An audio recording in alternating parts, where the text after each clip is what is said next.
अखिलेश भैया जिंदाबाद, जिंदाबाद जिंदाबाद, मुलायम सिंह यादव जिंदाबाद, जिंदाबाद जिंदाबाद, वीरेंद्र निषाद जिंदाबाद, जिंदाबाद जिंदाबाद, समाजवाद पार्टी जिंदाबाद। जिंदाबाद जिंदाबाद।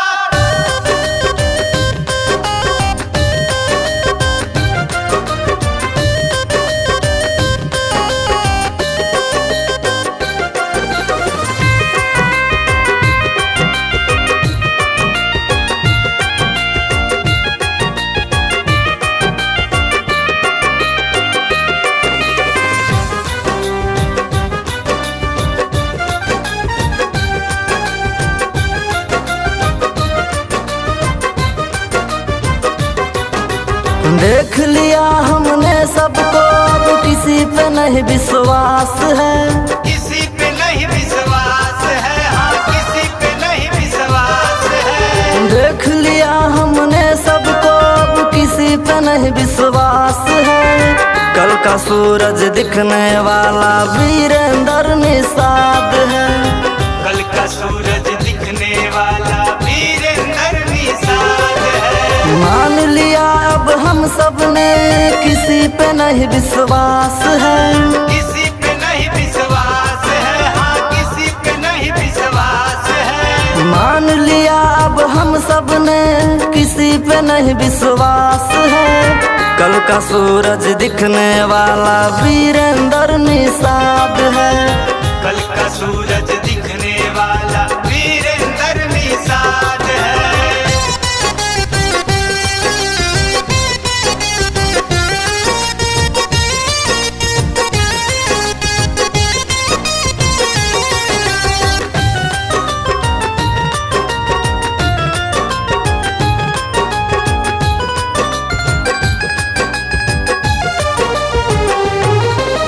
जलवंशी है यदुवंशी है, जात पात नहीं लेना है। डूब रहे भारत की नैया, क्या यह खेल खिलौना है। क्या यह खेल खिलौना है, क्या यह खेल खिलौना है। जलवंशी है यदुवंशी है, जात पात नहीं लेना है। डूब रहे भारत की नैया, क्या यह खेल खिलौना है। क्या यह खेल खिलौना है। अखिलेश मुलायम सिंह यादव आज हमारे पास है। अखिलेश मुलायम सिंह यादव आज हमारे पास है। कल का सूरज दिखने वाला वीरेंद्र निषाद है। कल का सूरज दिखने वाला वीरेंद्र निषाद है। कल का सूरज दिखने वाला वीरेंद्र निषाद है।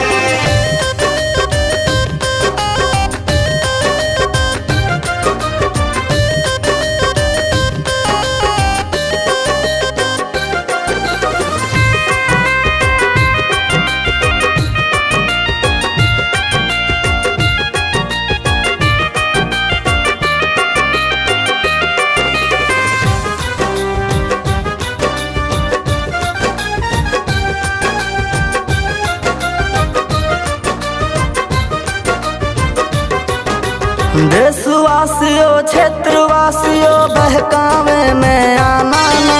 कितना भी कोई लालच दे दे, धोखा अब तुम खाना ना। धोखा अब तुम खाना ना, धोखा अब तुम खाना ना।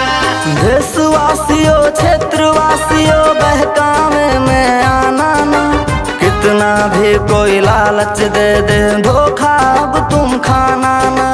धोखा अब तुम खाना ना। राम सहाय छैला कहते हैं, जनता पर विश्वास है। राम सहाय छैला कहते हैं, जनता पर विश्वास है। कल का सूरज दिखने वाला वीरेंद्र निषाद है। कल का सूरज